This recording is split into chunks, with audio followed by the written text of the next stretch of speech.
In the beginning was the Word, and the Word was with God, and the Word was God. And the Word became flesh and lived among us, and we have seen this glory, the glory as of a parent's only child, full of grace and truth. Walter Brueggemann, theologian and scholar, says that Jesus' disciples are sent out to do transformative acts in the world that other people regard as impossible. Many of you can name those places where transformative acts happened in your own lives and in the lives of your faith communities in 2016. Think of the current refugee crisis in our own ELCIC Reformation Challenge.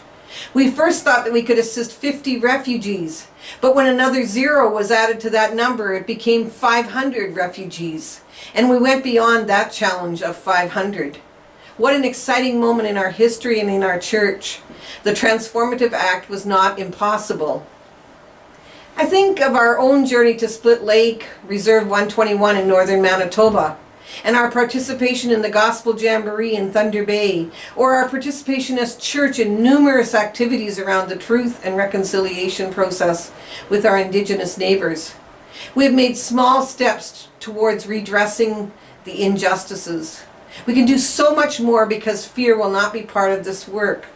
Building relationships through listening will replace fear with grace and peace and respect, so that the truth of the residential schools and other injustices done to Indigenous people begin to take new shape with new understandings. These transformative acts of reconciliation are already changing who we are as church and society, and the work is not impossible. The incarnation touches us in ways we don't expect. In those moments where our hearts are warmed, our hearts are filled by connecting in ways that join us as human beings. We end up hearing our own story in the stories of those who were previously foreign to us or unknown to us. We hear our own story in theirs, and we realize our common humanity. In this coming year, consider how you and your community might join in the work of compassionate justice in our synod.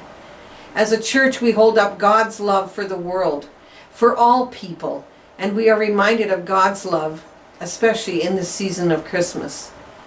And so may God's presence be in our transformative acts in the world. May the blessings we receive at Christmas abound so that others may know God in their lives. May the gift of God's love made known in the incarnation be yours and those you love this Christmas. So Merry Christmas, and thank you for the partnership we share in the gospel of Jesus Christ.